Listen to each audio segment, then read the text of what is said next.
Hello, hello! My name is Kallista, and welcome back to Dragon Age 2! In the last episode, we were having a chat with Fenris, and can I just say, drunk Fenris is my favourite Fenris. He's such a happy drunk, and you really wouldn't expect that from him, and I just like that little caveat of his personality. Now then, what we're doing in this episode, we are continuing on with catching up with all of our companions. We're going to head to the Hanged Man to speak with Isabela and Varric next. Now then, I could have jumped straight there. However, one, I want to check out all of the merchants. Ooh, hello. Thank you kindly. As I was saying, I want to check out all of the merchants, just see what they're selling, because there is going to be, new armor upgrades and, backpack upgrades. I want all of them. Also, to be very blunt, I think a leisurely stroll is a gift. I truly believe that, and Hawk deserves a nice little walk around Hightown. Ooh, hello, thank you. Supportive corselet. An extra rune slot for Isabela, thank you. Samite lining, extra rune slot for Meryl. Tavinta spirit symbol, extra rune slot for Fenris. Lovely jubbly. And sir, give money to the Chantry. It is the only way. Oh, I see Hubert's buggered off. He'll be back. Hubert always comes back. Nothing with you. And, Olaf? Okay, nothing for you either. Do you need new armor? No, I don't. I'm fine with the stuff I have. Thank you, sir. Yeah, let's head to Lowtown. I just want to check in with Lyrene's Ferelden Imports. I swear down, Anders had, he had a companion upgrade you could buy from her. Is it just me, or does Lowtown look different? Has Lowtown gotten nicer since we left? That's dodgy. Now then, you. Hello, my friend. Rigid boning increases defense for Isabela. Of course it does. Of course it does. Oh! Someone bricked up the door to Lyrene's Ferelden Imports. That's that anti-Ferelden... wait a minute. Where does this go? No, I tell a lie. It's not that the door's been bricked up. It's that she's moved. Oh, that's a relief. That is such a relief. Feel free to browse my wares. Oh, thank you, miss. The profits help Ferelden refugees. Here and at home. That's good. That's really good. Armor struts increases armor for Anders. There we go. Do you still... Oh, did you get rid of the collection box thing? Now that Amelia's got money, she'd be very happy to be giving you, like, whatever the top amount of money was. I think it was like 5 sovereigns. Hell, we'll give you 20 sovereigns. We can afford it. We're loaded. Now then, do you two have anything? Oh! Signet ring and Greater Tome of the Mortal Vessel. Go on. We'll have that. The Tethra signet ring. Varric, why are you selling your stuff? We have 2 points. Let's... There we go. That's nice. And you, buddy? Hello? There we go. Okay, nothing from you. You know what? Before heading into the Hanged Man, there's one last guy. Yeah, this fella down here. We'll just have a quick peek. Ooh! Impact plating, guardsman pattern, increases armor for Aveline. Yes, please. Lovely jubbly. Now then, the Hanged Man. It's good to be back.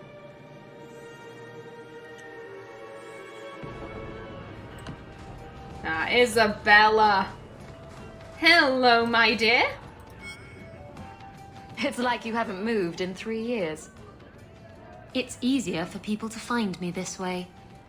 Do you remember the relic I told you about? The one I need to find? I've been following a lead. I'm so close I can taste it. Are you sure? Are you sure you've got a real lead here? Isn't that what you said last time? Oh, you mean when I went digging for that stash? Yes. That turned out to contain several badly written poems and an old boot. It could have contained the relic. I just thought I'd let you know that I may soon be taking you up on that offer of help. Yes! Do I get a kiss from the feisty temptress when I present her with the hard-won prize? If you want. I'll even let you choose where I plant it.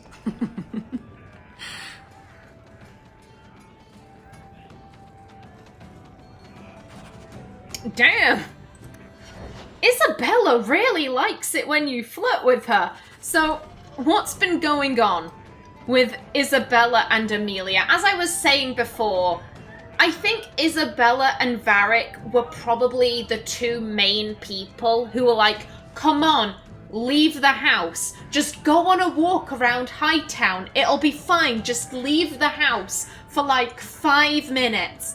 And, you know, since Amelia has gotten better, I kind of see Isabela having taken Amelia under her wing.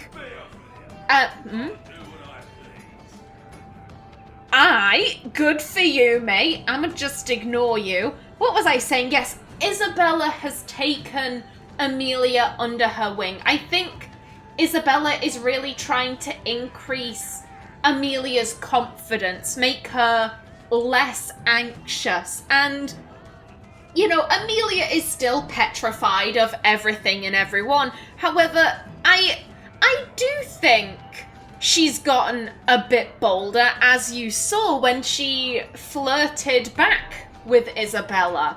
I like to imagine that Amelia and Isabela have a girls' night out.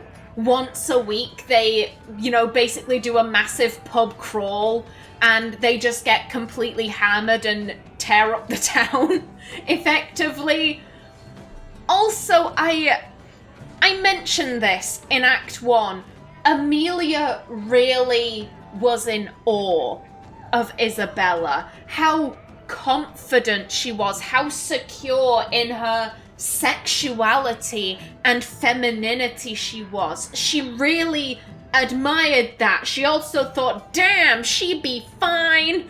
Don't flirt, don't say anything, don't look at her chest, maintain eye contact. Don't screw this up, Amelia. I do kind of see... I don't think anything has actually happened between Isabela and Amelia, but, like, I can see them having, like, a make-out session in a back room of some bar somewhere once Amelia is very, very drunk. I think, you know, alcohol does provide Amelia with some confidence. She is getting to the point where she will make the first move with people, but to go all out, I think so far she's needed, you know, some brandy or some whiskey or whatever, but maybe that will change over the course of Act 2. I don't know. And I think Isabela wants to speak to us again, so... Why do you always win at cards? Because I cheat, kitten. This trinket, it's elven, isn't it? From your clan. Don't bet anything you're not prepared to lose. Here, have it back.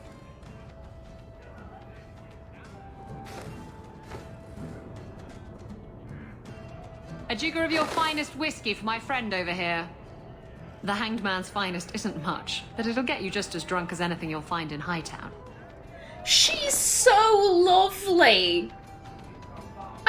I adore Isabela. She's genuinely just this a lovely person. She's got a heart of gold underneath all of the smut. The smut and innuendos and double entendres and occasional murder. I love you. And you'll wake up and find someone stolen your trousers. That's when you know it's a party. I thought I'd have to watch myself around you, but as it turns out, you're all right. Am I really just all right? That's mildly insulting, you know. You know what I mean. You don't judge people. You're not afraid to get your hands dirty.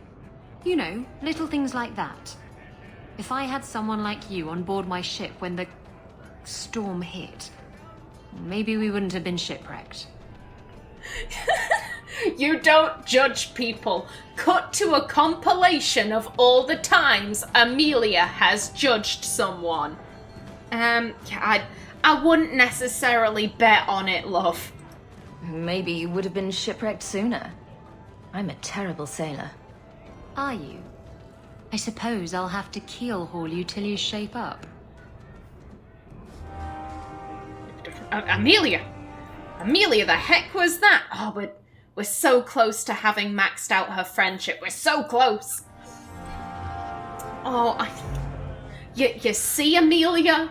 You could have a really nice relationship with Isabela. I did mention before, Amelia is bisexual. I'm mentioning that. I'm wondering who Artin would romance if she were in this situation. To be perfectly blunt, I don't think she'd romance anyone. None of these people have their shit together, and Artin's just like, nah, I'm not touching any of these messes. Screw that noise. But Amelia's a walking disaster zone, so of course she'd be down for all of this. Hello. The Seekers of Truth. Sir Whitmore, when I mentioned powers greater than the Templars, I didn't mean the Chantry. Sure, they command the Templars, but that was not always so. The Inquisition once hunted heretics and cultists as well as mages, and their reign of terror ended only with the inception of the Circle of Magi. They became the Templar Order, for good or ill, the Watchers of the Mages and the martial arm of the Chantry. It was a mutually beneficial arrangement, but few know that the Chantry created yet another order to watch over the Templars, the Seekers of Truth.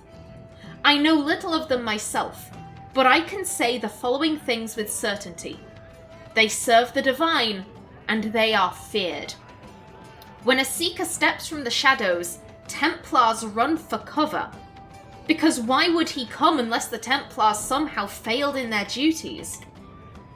Seekers are extremely effective investigating abuses within the Circle and hunting particularly evasive apostates. It's said they are immune to a blood mage's mind control and possess the ability to read minds or erase memories. But this is likely an exaggeration. So we return to my original dilemma. Who watches powers greater than that of the Templars? One assumes it's the divine, but how much could she know about their activities when their very existence is a mystery to most? A letter from an unknown priest found in the Grand Cathedral archives, 880 Blessed. Also, I almost forgot, Isabela. What have you been up to? Isabela after the Deep Roads. Isabela spent the past several years trying to track down the relic that she lost in the shipwreck. She believes that it's still in Kirkwall, though why she thinks so is a mystery. Despite her insistence that she's keeping a low profile to avoid her old employer, Castillon, Isabela seems to go out of her way to cause trouble. Recently, one of her duels evolved into a bar brawl that then spilled out into Lowtown. Involving over 20 people, the fracas caused a great deal of damage to several merchant stalls. Isabela spent the next 2 weeks in the brig. Guard Captain Aveline allowed her release, but not before extracting a promise that Isabela would not duel on public property again.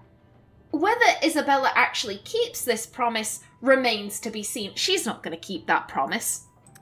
Anyone with 2 brain cells knows that Isabela is not going to keep that promise. Now then, buddy, hi there. Just tell me if you hear more rumblings from the coterie about protection. Blondie's got enough trouble. Let me ask you something, Hawk. You made it into Hightown. I'd expect anyone else to get complacent, but you must have plans. Politics, I think. I'd like to buy a business. I want a title. Just taking care of my family. This fits Amelia to a T. No plans yet. I'm simply trying to look out for my mother.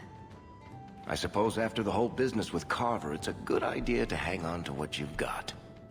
To be honest, I thought there might be a chance you'd want to go back to Ferelden now that things have calmed down. It's good to hear you're sticking around. Oh, Varric, you're my trusty dwarven friend. I can't leave you. I can't leave you or your chest hair. What would I do without my trusty dwarf? I'd cry myself to sleep without you. Oh, don't get all teary-eyed on me, Hawk. You know I can't stand to see a human cry. So, we've got a whole city-state full of trouble to get into. Shall we get started?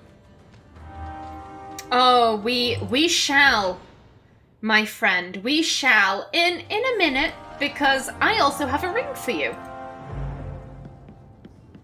I've got something for you, Varric. My father's signet ring. Where did you find it? Bartrand pawned it off to pay for the expedition. I can't believe you found it. This sounds exactly like the sort of fake thing I'd make up about you.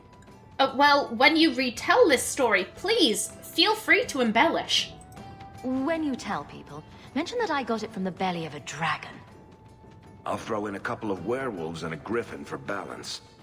Well, I guess I better start answering my mail from Orzammar. Balin's court just reminds me too much of family dinners with my cousins. Anyway, I owe you one, Hawk.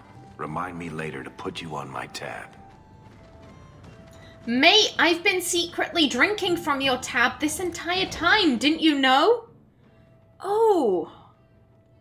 Part of me thinks that, yeah, if you look at that, this is kind of faded out, so I think this means we have maxed friendship with Varric. Okay, that's good to know.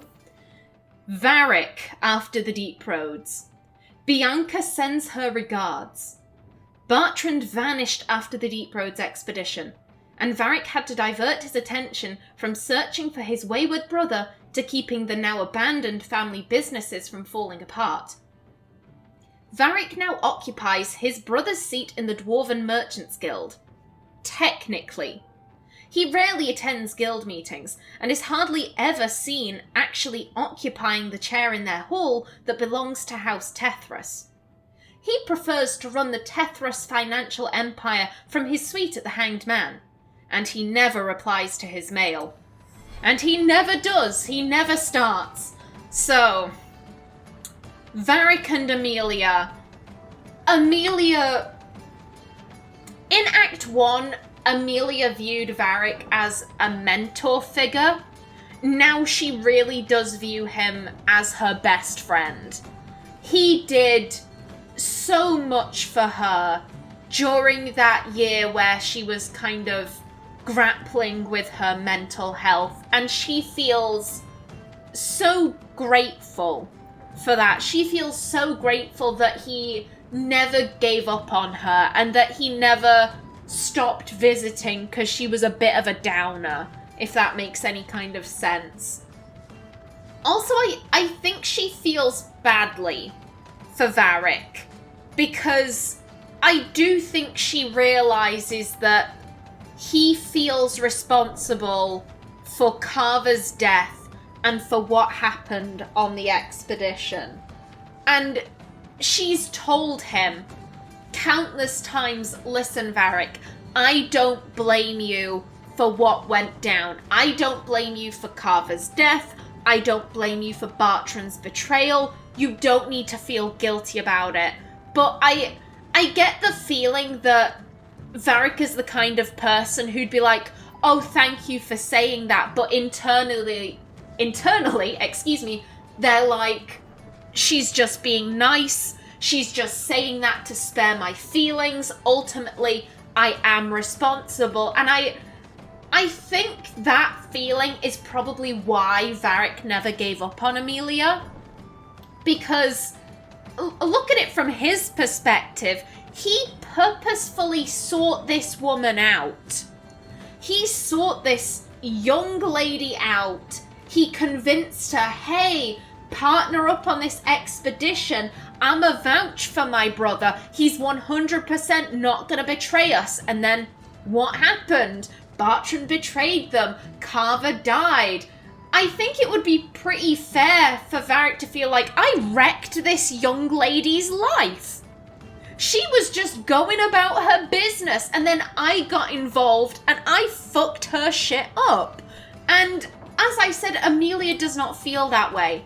Amelia holds absolutely no grudges against Varric. He has not done anything to her in her mind. But I feel like Varric feels the opposite. Varric feels like I really screwed up her stuff, so I need to make amends. And I think that not giving up on her was his way of making amends. Am I making sense? I hope I'm making sense. Anyway, long story short, Varric is 100% her best friend at this stage. She adores Varric. I imagine that she, maybe she likes to invite him over for Sunday dinner, you know, with her mum. It's like, basically, it's like, you're one of the family at this point. Come for dinner. We do a good spread at the Hulk estate on a Saturday/Sunday, whatever. It'd be a Sunday, I imagine. Now then, I very quickly just want to have a look around in case there is any more loot. Like you. Thank you kindly. Now then, I believe Martin... Yeah, Martin set up shop. Need a little special something for that special someone.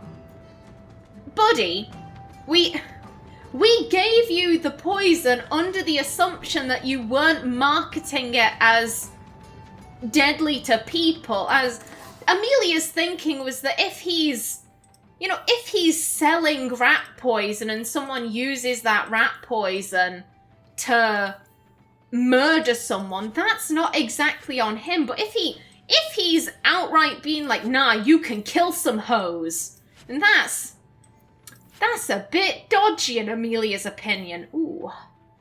I'll have to look at Isabela for them. Let's get rid of that one. And I'll have to have a look at Anders and Meryl. Speaking of Meryl, I don't think she wants to speak to us. I think I am just going to check in at her home very quickly. I'm not going to wear that, so all of this can go. Whoops. And you. We have so many accessories again. They pile up so quick. If you don't mind, Martin, I'm just going to take from your private stuff. Yoink. Okay, that's not a codex. And anything in here? Hello? Mental note, there's a chest. The Imperial Chantry, hello. There are those who would tell you that the Chantry is the same everywhere as it is here. That the divine in Valroyo reigns supreme in the eyes of the Maker, and that this fact is unquestioned throughout Thedas. Do not believe it. The Maker's second commandment, magic must serve man, not rule over him, never held the same meaning within the ancient Tevinter Imperium as it did elsewhere. The Chantry there interpreted the rule as meaning that mages should never control the minds of other men, and that otherwise their magic should benefit the rulers of men as much as possible. When the clerics of Tevinter altered the Chant of Light to reflect this interpretation of the commandment, the Divine in Valrayo ordered the clerics to revert to the original chant. They refused, claiming corruption within Valrayo, an argument that grew until, in 487 Towers, the Chantry in Tevinter elected its own legitimate and uncorrupted Divine Valhale, who was not only male, but also happened to be one of the most prominent members of the Tevinter Circle of the Magi. This Black Divine was reviled outside Tevinter, his existence an offence to the Chantry in Valrayo. After 4 exalted marches to dislodge these rebels, all that the Chantry in Valrayo accomplished was to cement the separation. While most aspects of the Imperial Chantry's teachings are the same, prohibitions against magic have been weakened and male priests have become more prevalent. The Circle of the Magi today rules Tevinter directly, ever since Archon Numeron was elected in 734 Storm directly from the ranks of the Enchanters, to great applause from the public. He dispensed with the old rules forbidding mages from taking part in politics, and within a century, the true rulers within the various imperial houses, the mages, took their places openly within the government. The Imperial Divine is now always drawn from the ranks of the First Enchanters and operates as Divine and Grand Enchanter both. This is utter heresy to any member of the Chantry outside of Tevinter, a return to the days of the Magisters, which brought the blights down upon us. But it exists, and even though we have left the Tevinter Imperium to the mercies of the dread Kunari, still they have endured. Further confrontation between the Black Divine and our so-called White Divine is inevitable. From Edicts of the Black Divine by Father David of Carinus, 811 Blessed. I'm sorry for all the tongue fumbles that my throat has been very sore as of late. Just give me a minute, I'm gonna take a drink.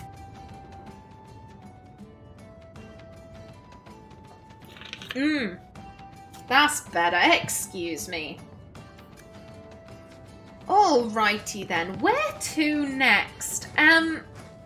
I think I very quickly want to check in on Meryl, just to make sure that my game hasn't glitched out, that, you know, she's not sat there waiting like, I asked Hawk to come see me and Hawk just never arrives. Hello, my dear. You okay? By the dread wolf, why is my house always such a mess when people are here? It's clean sometimes, I swear.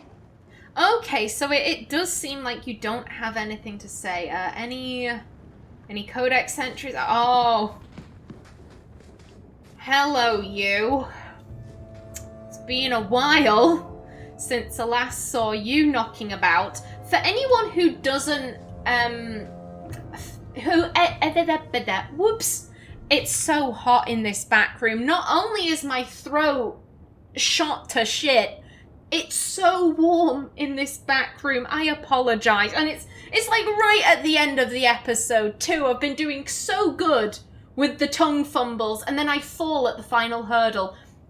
For anyone who is unfamiliar with Dragon Age 2, we have actually seen this in Dragon Age Origins, and that is the only clue I am going to give.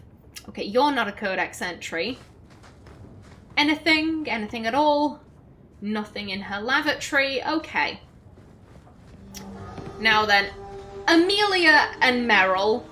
I don't think they've really interacted much over the past 5 years. I think maybe Varric brought Meryl to talk to Hawk, or hell, I could even see Meryl going up to Hightown on her own to talk with Hawk.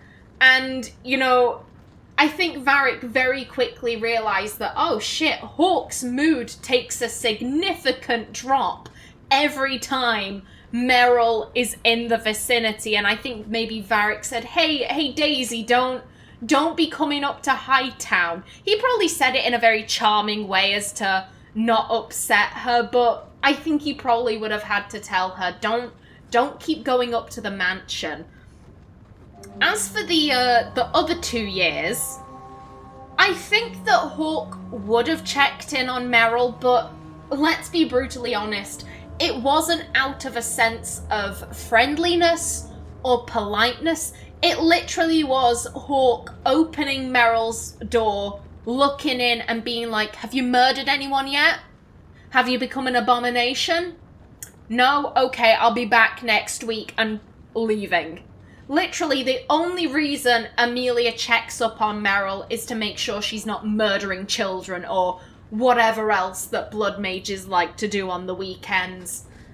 Now then, I am actually out of time for this episode. In the next one, we have a chat with our final companion. Dear old Anders. Oh, the train wreck.